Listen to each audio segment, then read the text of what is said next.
In today's video, I'm going to teach you how to share a beginner campaign in Wrike using a link or email invite.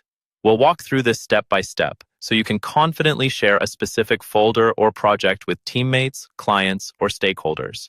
By the end, you'll know exactly where to click and what each option does so nothing feels confusing. First, open Wrike and navigate to your workspace. From there, locate the beginner campaign folder or project you want to share. This is usually found in the left-hand navigation under the relevant space or in your recent items. Once you see the beginner campaign, click on it to open it in the main view. Make sure you're actually inside that folder or project, because the sharing settings you're about to change will apply specifically to what you have selected. Next, look towards the top of the screen where Wrike shows the name of your campaign, along with several icons and controls. You'll see an area that's highlighted in the guide, usually near the title or in the toolbar. Click on that highlighted area to reveal more options. This is Wrike's way of giving you quick access to key actions related to the folder or project you're viewing. From the menu that appears, click on the Share option. This opens the sharing panel, which is where you control who can see and access the beginner campaign.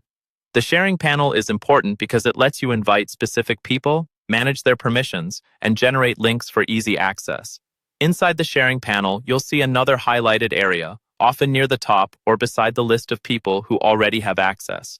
Click on that highlight to expand the different ways you can share. Here, you'll have the choice to invite people by email or copy a shareable link. If you want to invite someone directly, click on Invite by Email. A field will appear where you can type in one or more email addresses.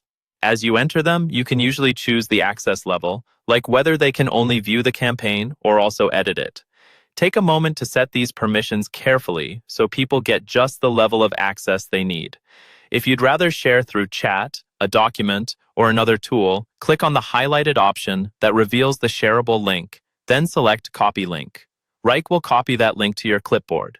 From there, you can paste it wherever you need, in a message, a ticket, or an email you're drafting outside of Wrike. And that's it. You've opened your beginner campaign, accessed the share settings, invited people by email if needed, and copied a shareable link so others can quickly jump into the same Wrike folder or project.